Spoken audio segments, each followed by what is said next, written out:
Hey guys, welcome back to part 2 of the Gladiator Realism analysis. In today's video, we're going to just be looking at the armor pieces and ornaments that we have available. Last video, we went over some weapons along with some of the feats as well. Also, remember if you like these videos, then make sure to subscribe and hit the like button as that really helps me out. Just one more note before we begin, I'm going to be away from my computer for a bit, so don't expect another video until around the end of July. Without any more delay, let's get straight into this video. To start, we're going to begin with the helmets. When I initially went over these, I knew this was going to be a complicated task. The biggest problem when trying to review these helmets is that they are for the most part unique. This makes it difficult for me to put these in normal armor variants that I usually do, where I can generalize a single variation instead of going through each and every helmet. The reality of the situation is that this is a really good thing for Gladiator mains, as this means that they get a large variety in helmet options, which is good, but the bad news for me is because I either need to skip some of the helmets and discuss each one individually to go over each one's unique and minute details, or just talk about all of them very quickly. I decided to go with the former by skipping a few of them to talk about more of the interesting ones. Let's start by talking about the ones that resemble history the most based on surviving archaeological finds. In my opinion, the best one hands down would have to be the Nemesis Slayer helm. As you can see in this archaeological find from Pompeii, we can see that this is almost an exact in-game replica of this helmet. It even has the same amount of rings in its eye holes. According to what I have read, this is a type of Thracian style of Gladiator helmet. We'll see more examples of other variants of the Thracian style of Gladiator helmets next. That being said, even though this is the most historically accurate, if we're basing this hero off the Retiarius class of Gladiator, then we have to realize that the Retiarius didn't wear a helmet at all. The next helmet I want to talk about is, hey, it's called the Retiarius helmet! Wait a minute. Besides what we already just learned about the Retiarius and the lack of a helmet, this is just the beginning of armor sets that are named after Gladiator classes, so I'll try to mention them each time they come up as we go along. Anyways, this helmet has a very similar brim to the other types of Thracian style helmets as well. Now in the depiction I have, you can spot some differences in the decorations and in the head ornament. We'll get to ornaments at the end of the helmet section, but for now, I would also say this is pretty accurate. These types of helmets don't just come in two circular eye openings either. They can also come in two large square openings or one singular opening as well. They will all for the most part have this linking circle mesh protective design for the openings. Also, I don't know why there are serpents decorating a helmet that is named after a class of gladiators that represent fishermen, but I'll let that slide for now. The next helm is the Komnenos helm, and to start, I don't know why this helmet is named after a Byzantine noble family name, but it is. I understand the implications towards Rome and what then transitions into the Byzantine Empire, but still, it seems out of place when talking about Roman gladiators, especially when you consider that the Komnenos family name only becomes relevant around the 12th century AD. Anyways, this helmet seems like a good mashup of the two findings I've shown before, so overall, not that bad. Next, we have the Hippocampus helm. For all of my neurosurgeons out there, as I know there are so many of you, you might be thinking that this is referring to the hippocampus of the mammalian brain, but actually it's referring to the word seahorse in Greek. How can I tell? Well, for starters, there are seahorses on each side of the helmet.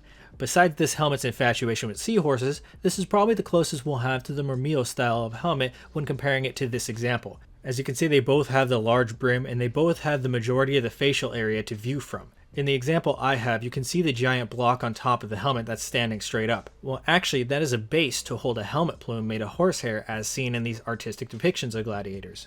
Another helmet that could be close to the Murmillo type of helmet would be the Venator helm, which only really suffers from the fact that they did the holes wrong. It doesn't have that linked rings effect. There's too much space in between each hole, which would dampen vision even if only slightly. Now I'm just going to try and cover a few notable features on some of the helmets that I can kinda group them by. To start, we'll talk about what I call the mandible helms. I call them that because they have these strange but kinda cool mandibles on each side of the helm. I don't know if this is something that I've seen before on gladiatorial helmets, but I don't think so. It must be because I've played so much For Honor that it's all starting to blend together. Now looking at the Jupiter's Champion helm and the Fortuna Arduvat helm, both of these employ some sort of mask, which you would think would fall in line with the entertainer theme that gladiators have. I've been looking around though, and I can't really find anything that resembles masks with these fine details. If anyone else knows anything about it though, let me know. Finally, before we leave helmets, I want to talk about the one helmet that I think should be definitely added to the hero, the Secutor helm. This helmet is terrifying in my opinion. Something about these two holes that just seem to enter the void. Regardless, it's one of the very truly unique style of helmets to gladiators, and I feel like since we have so many other options for all other forms of gladiator helmets, why not add this one to round it all out? They do have some helmets that come close. The closest one I would probably say is the Titus Champion helm. This one has quite large circular eyes, and they also have that ring mesh to them, but with that rounded front, if they were to make the eyes smaller and take away the brim and the spikes, it would look relatively close to a Thor helm. Another close one would be the Thracian helm. No, not like the actual Thracian style Gladiator helmet, oddly enough. The one they decided to call Thracian helm in-game has much smaller eye holes, but still has all the other features of earlier helmets. Now time to move on to ornaments. This one is a bit difficult because Glad has so many good ones. If I happen to leave one out, then just know that I didn't mean to. Or maybe I did, you'll never know. Starting off, let's quickly discuss the attachment of singular feathers known as plume holders. Helmet plumes can come in many things, usually being horsehair or feathers. There is also some cases in some helmets that only have singular feathers.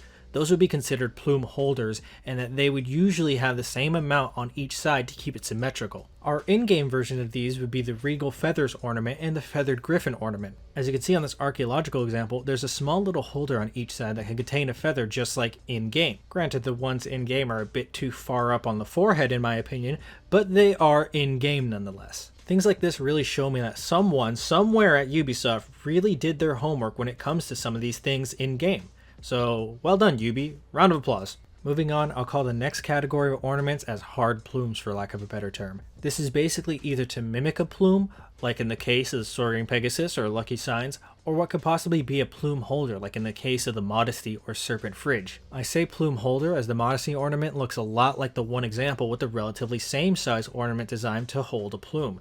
Now, in-game, our ornament looks completely solid, or at least closed off, but that might be because they saw it without knowing why it was there. Either way, there's so much to talk about for each one of the ornaments, but I don't want to be stuck here talking about helmet decorations all day. Lastly is what I will consider the soft ornaments. This category is composed of the ones that will have either a large fan of either feathers or horsehair plumes. Some really good examples of these would be the Cobra fan and the Arena Champion ornament. Although these are good examples of sideways plumes, some of my favorite ones are those that go front to back, as we've seen in artistic depictions of gladiators. The ornaments that best represent this style in-game would be the Death's Banquet, Plumed Ram, and Golden Gargoyle ornaments. Few things to say about two of them. For starters, the Plume Ram is from the Hoplomachus mythic outfit. This is most likely where the Hoplomachus connotation comes from, but I still stand by my previous stance on this matter in my last video. This is still interesting to see nonetheless.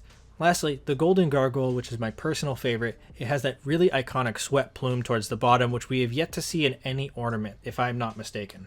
Besides that, I don't want to linger on this topic for too long, but I will leave on this note. In a later timeline of the Gladiator era, where it was becoming more popularized as entertainment, it was noted that gladiators became more flamboyant with the decorations of their armor. This could include various ornaments attached to the helmet as well. So I'm sure that there's other ornaments that I didn't get a chance to mention. In fact, there are some that I could have picked out as plausible myself. But we really must be moving on. If there's anything that you find interesting and that you'd like to share as your favorite, go ahead and leave it down below. Let's now move on to the arm armor that the Gladiator has available. There are 4 variants, but I'm only going to talk about the 2 most important. These being what I'll call the metal manica and the leather manica. Now when it comes to historical uses of the manica in a gladiatorial arena, it appears to either come in a metal form or a padded cloth form. I can't find any reliable depiction showing me a version of a leather form. Now that is most likely due to the fact, as mentioned several times before on my channel, and as mentioned on several other channels, that padded cloth is not just a more economical source of materials than the use of leather, but is also more effective than just using a thick layer of supple leather. There are arguments of different forms of hardened leather, but from what it looks like in-game, we don't have any forms of that. And we should also keep this on topic. So although I like the concept of what the leather manica is trying to bring, I would also like to see the use of the padded manica as well, just for the sake of inclusion. And for all those people who go, but my fantasy setting, you could also add a variation where the padding is embroidered or something akin to the Peacekeeper's clothes. I don't know. Now, when talking about the metal manica, it's nice to see that it's here, as it's something that is iconic to the Gladiator aesthetic. But it's also nice that they give it to you on one arm, as that's something that is very Gladiator as well. But there are a few issues that I will point out as well compared to the ones that have been actually used. Luckily, they are relatively nitpicky things for the most part. For starters, this isn't just an issue with Gladiator, this is pretty much for any hero that wears overlapping plates. There is way too much of a gap in between each plate. The last thing you want is something to slide up there and stabbing you underneath the plates. We also know that this kind of form fitment was possible for Roman armor smiths, as we've seen examples of this when it came to depictions of lorica segmentata, and to an extent an archaeological find of the armor as well. This is again a minor issue for the most part. While we are talking about minor issues, when thinking about the Gladiator and associating it closely with the Retiarius class of Gladiator, then you would think that the armor would at least somewhat represent that class to match the weapon. In this case, it does not, as the Retiarius actually have their manica on the left arm opposed to the right. Now, that actually might not be a bad thing, as we see on other shield-based gladiator classes like the Secutor or Mamiro and even the Hoplomachus that they have their manica on their right arm. This is most likely to protect the arm that protrudes the most, which would be their primary weapon hand. That makes sense in a large shield, small weapon scenario. You could argue in this scenario, though, that the buckler arm creates a lot less distance than the trident would, and that it would make more sense to put it on the buckler side, as the buckler is not going to be used as your average shield would be used. But to argue that, I would then have to go on a tangent about how to properly use the buckler, and then I would have to make a talk about how the Gladiator uses the buckler, and my headache is coming back, so I'm just going to leave it here until we get to part 3. One last note before I move on to the other armors, I'm going to bring up my obligatory rust comment again. I love when I make this comment because I get a bunch of people telling me that the characters in this game are stuck in a constant state of battle and they never get a chance to maintain their armor. Okay, unless you are literally telling me that these people are fighting so much that they never get a chance to even sleep, which is physically impossible as they would die from sleep deprivation, then they would definitely have time for basic maintenance. Let's set aside that if there is a large amount of visible surface rust that it can be removed by a few minutes of rough abrasion. Let's just talk about what it takes to keep something rust free. So the audio quality is going to be pretty bad here, but we're all just going to suck it up and deal with it. Now, in this case, I have a long sword, so it's going to be a lot longer than, your average arming sword. And you might be thinking, oh, it's going to take a lot of time to prepare and make sure that it remains rust-free. Well, if you just take some sort of coating, whether that be grease, some sort of natural wax, anything that can repel water. In my case, I'm going to be using gun wax because it's the 21st century and I can. And then we take some sort of rag. I'm using a microfiber cloth because I can. And we just apply some of it. You can be relatively liberal with it. Ooh, not that much.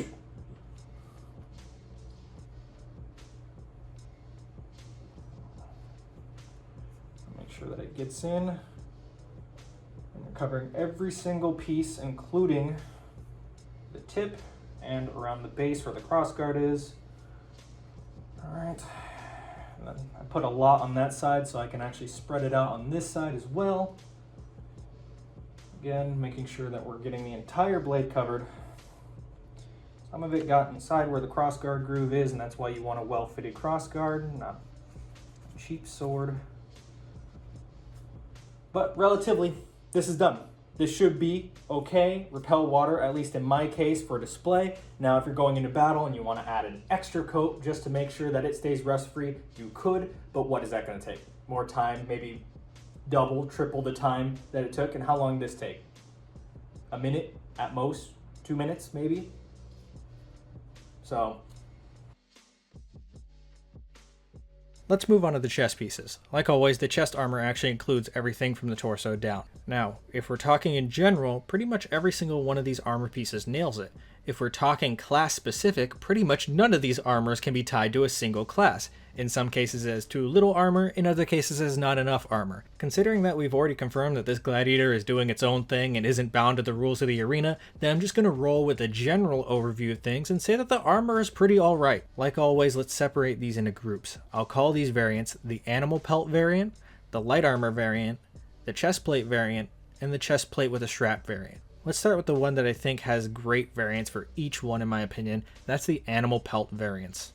For this variant, we have the Hippocampus set, which has a bear pelt and oddly no seahorses at all. We have the Rex Nemorensis set, which has what looks like a white Bengal tiger pelt.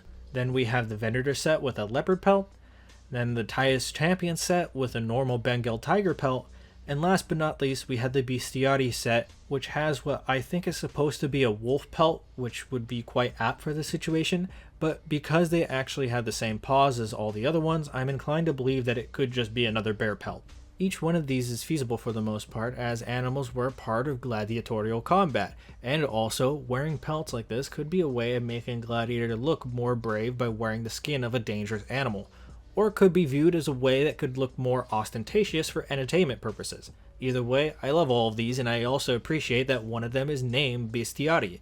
The Bestiari, or Bestiari, whichever way you prefer to pronounce it, was technically not a formal class of gladiator, but were specifically known for entering the arena to either fight or tame animals, depending on the event and what time period this is. I appreciate all of these, and I think they should add another set of this variant that includes lion pelts, because I think that's a really obvious choice that is kind of missing here. Next variant is going to be the light armor variant, and although there are a lot of great options for this one as well, I'm just going to show two for demonstration purposes. First one is the Fortuna Adjuvat set. Lots of brass designs that look very fancy, but light armor. This light armor is going to be the closest thing you'll get to something like that of Retiarius, although again, you'll be missing a few key details. But hey, welcome to For Honor, where we work with what we got. Next set is called the Damnati chest, and this is interesting because it's more of a darker theme to it, and I really wanted to show this one specifically for the name. The Damnati isn't really a gladiator class, but it was a classification for those who have been basically sentenced to death by arena. The odds were usually stacked against them, and they were expected to die. Most do, but the ones who are particularly good at surviving could end up finding themselves to be a long-time gladiator who would then be able to have their own gladiator class. That was the exception though, and the sources of this happening were few and far between. Also, before we move on, a lot of these sets of our gladiator usually have one shin guard, or at the very least two shin guards with one that has a much more coverage. That's a pretty interesting detail in my opinion that we can correlate it to some gladiator classes as well. But just like the Manica, we run into the problem that sometimes it's on one shin instead of the other and vice versa, so it's interesting in that they have it, but I'm not going to delve any further than that. Next we have what is going to be the chest plate variant. We're starting to head towards the more armored versions of what gladiators look like, but we won't have the actually truly heavy armored classes that there were for gladiators like the Secutor or the Murmillo, who wore things like chainmail or scale armor. Which is fine in my opinion, because this is always supposed to be the lighter end of gladiators, especially considering that, well, this is an assassin class. Regardless, I would like to see some heavier armors in the future, especially considering that Nucia has full-scale armor now. Your move, Ubisoft. Anyways, before I get off topic any more than I already am, these all relatively had the same style, so I'll only use one to talk about. Let's just use the Nemesis Slayer set here for example. As you can see, wait a minute, this one has seahorses on the chest piece. The hell, Ubisoft, how does this make sense? I'm gonna have to chalk this one up as a logistical error on this part. Anyways, this is one of the few armor variants that actually have some sort of cloth chest covering. Now this isn't uncommon, in fact there are actually quite a few examples that show that gladiators could wear a tunic of some sort. In this case it seems our gladiator has some sort of short toga. I think that's what it could be, I don't know for sure as Roman clothing really isn't my forte. Regardless, we have an iconic gladiator belt or belteus, and we have two shin guards like I talked about earlier. One final note about the actual chest plate itself, I can't find much information on that in particular, mostly because it's really hard to find information on gladiators in general. Speaking of chest plates though, our last variant that we have is the chest plate with strap variant. Pretty much all of these sets have a lot of embellishments on them. We know that very successful professional gladiators had very decorative armor, but to what extent I do not know. Surviving examples of gladiator armor and possessions is very minimal. That being said, the extent that this game takes I would believe is a bit excessive because some of these are very extravagant. Not saying it's impossible, but it would be very costly to have some of these. My favorite would have to be the Oblivion Grass set though, because I like the gold trimmings and the gold rope lanyard thing, or whatever it is. Alright, I'm going to end it here because I'm actually running out of time to finish this video. If you like this video and you want to see when the next video comes out sometime at the end of July, maybe even later than that, be sure to subscribe so you keep notified when it drops. If you have any questions, comments, concerns, or any sort of fashion of the classical Roman fighter that you'd like to share, go ahead and leave it down below. Thank you all for watching and I hope you have a great day. Peace.